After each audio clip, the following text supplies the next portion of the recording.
We're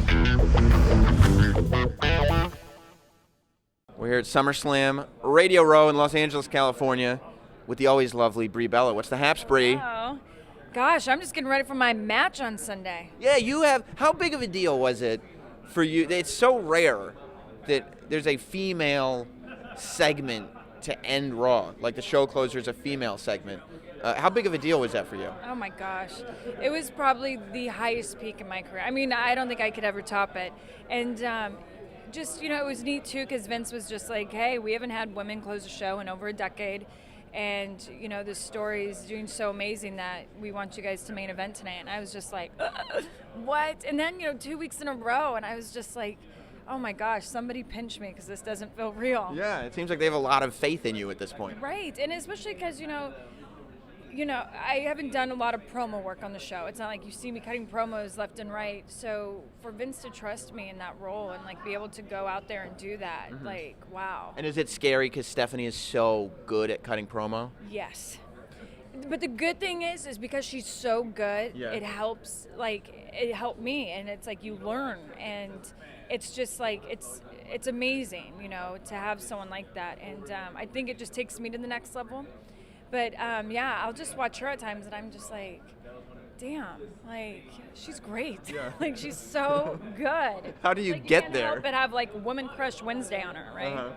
And now you're the second build match on SummerSlam. Right. I would assume that not only is it a lot of pressure to be on a match that's on the card that high, but you're wrestling Stephanie, who, everything aside, is legitimately one of the bosses of the company. You can't hurt her. You can't mess up this thing. And it's the one match that everybody is going to be watching. Right. I have to tell you, I'm so nervous just because of all those reasons. It's you have to go in with such a different mindset than usual. And that's the thing is I don't want to disappoint anyone and I don't want to hurt my boss, but I have to go in there and, turn it up, give 110%.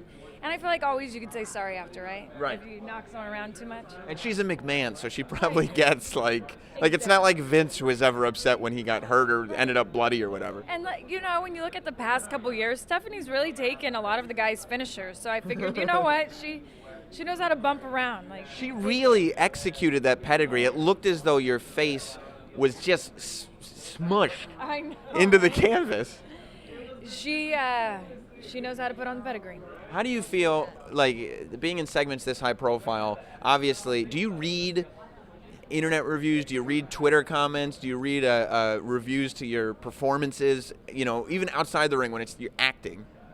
Well, I think you should and I do. I don't go too much in depth on the internet because there's so much negativity. Yeah. But at the same time, it is nice to see, some of it and you could learn from it, see what people liked, what they didn't like, where you can grow. The one thing too is my husband, Daniel, it's okay, he sits me down, we watch, he tells me this, and this, which, come on, you can't beat that. Right, and that's the word you can actually trust. Exactly. And he does, he doesn't sugarcoat things? Oh, no, not at all. Not at all. Sometimes I'm okay, every little detail. But I love that because that's what's made me grow. I needed that. I think for so long, I think people thought, oh, just Divas, okay, that's great. And then finally when I started dating Brian, it's no, work on this, do this. We need to go here, we need to do that. And I needed someone to do that to me, and that's why I've grown so much in the ring. It's he's just taken me and he's listen. And there's times where I just want to oh, no. Fight back with them, but I'm okay, you're right. Yeah, and you probably know what you're talking about. And that's a really helpful thing, I would think, because it seems now all the girls coming up from NXT have a major influence on in-ring, which maybe wasn't the case before.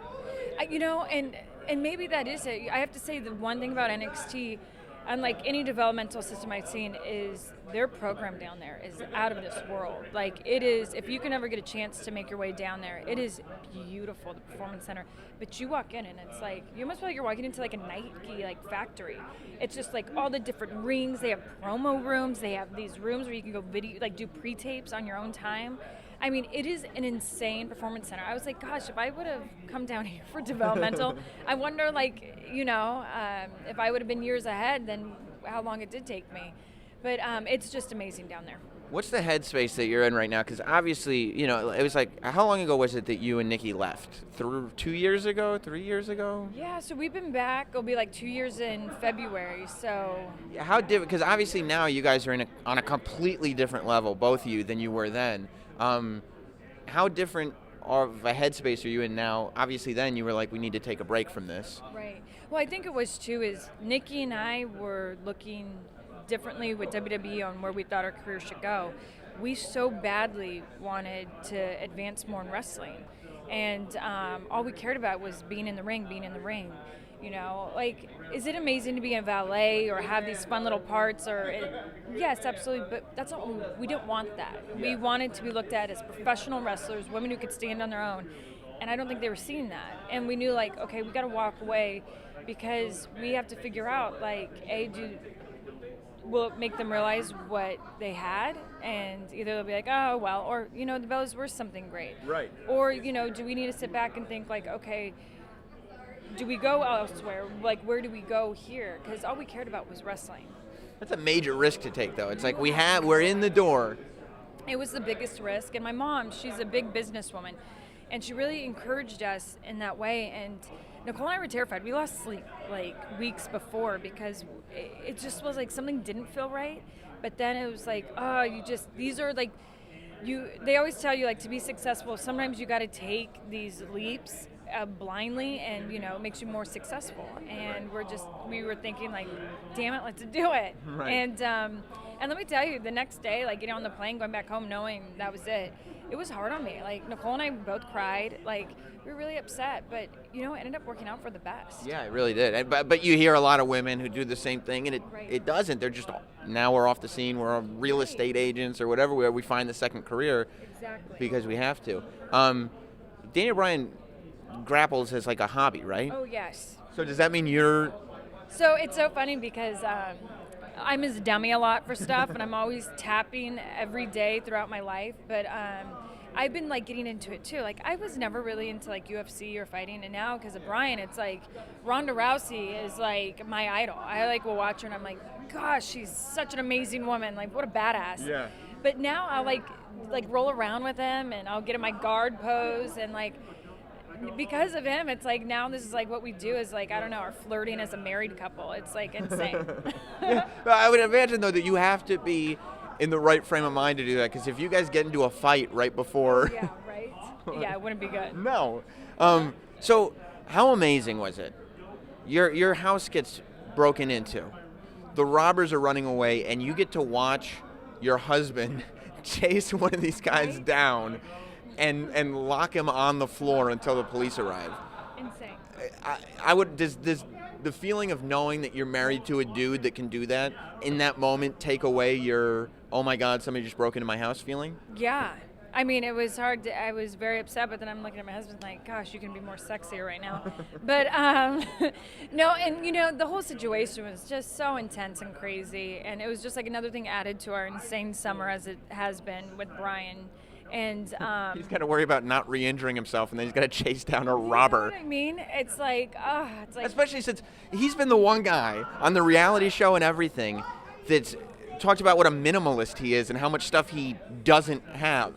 Oh, those robbers must have walked into our house and been like, this sucks.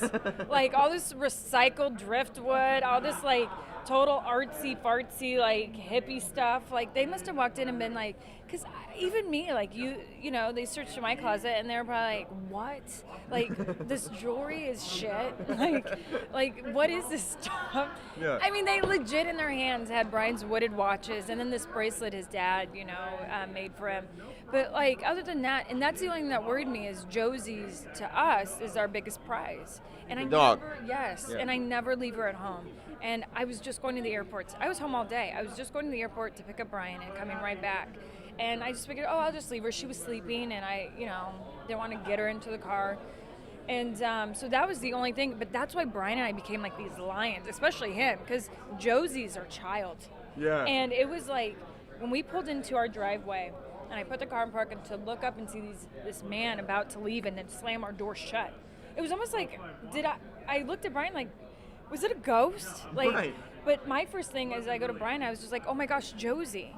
And bam. It was like, and then I go running in, and then Brian's chasing them out our back gate, and I'm looking everywhere for Josie, and then she was hiding in our master bathroom behind the toilet, just shaking. Her eyes like just bulging out of her head. She had peed herself. Like, just the saddest image you could ever see. Like, then I immediately, like, fire went through me. Like, it was insane. Like, Did you go chasing him as well? I went sprinting to the alley with Josie, and I see Brian all the way down the alley and the guys. And I'm like, Brian, I have Josie. Because, like, you didn't know if these guys had guns, right? Yeah.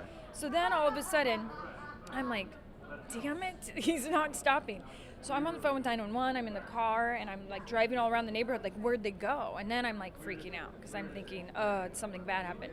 I see these 5 cop cars just pull on this lawn, and I'm like, oh, that has to be. I go, and there's Brian in the rear naked choke and just laying there, and I'm like, but it was funny because I was just like, and I see the guy, and I get out of the car, and I go running over there, and I'm just screaming. And the cops are like, ma'am, calm down, you're making a scene. And I'm like, I'm making a scene? Are you crazy? This guy just robbed us. Yeah. Like, but, and then I just looked at Brian, and I'm like, you caught him? Like, and I've never seen him run so fast.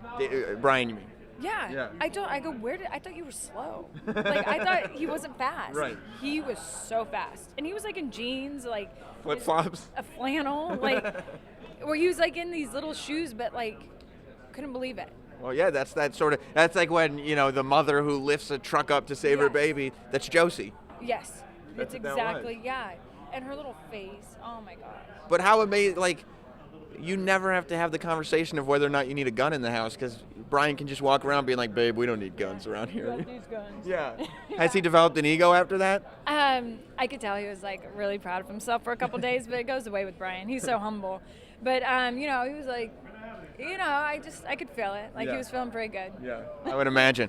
Well, listen, and what about Nikki? Do you think she's more interested in John's match at SummerSlam with Brock Lesnar or your match with Stephanie? I actually have to say, I'm sorry, John, but she's definitely more into my match with Stephanie. She is. Because I think, too, with my sister, we've gone through everything our whole career together, and I think for her, she's so excited for me because she wishes it was her. And I just know, like, she's kind of living through me right now. And that's the thing, too, is I can't disappoint my sister. It's like I feel like every time we do something in a singles, like when she was injured last year, and all of a sudden I had to go, kind of do my single career. Mm-hmm. But I feel like I have to also do it for Nikki, and, like, I can't let her down. Right. And so it's like I'm going in there, like, I can't let my husband down. I can't let Nikki down. I'm just like, it's so much pressure. And plus, like we said, the closing segment of Raw, the second match, you're doing this for females. And also, it's like, for all the fans who would love to take it to the McMahons, I'm the person they pick to take it to the McMahons. Right. So it's like, I can't let the world down. So no pressure. None. Well, look, you're fending off robbers. You're fending off the boss. You're a hero. Yeah. You're a hero, Brie. Thank you. Congratulations, and I'm looking forward to SummerSlam. Thank you, and it's great seeing you again.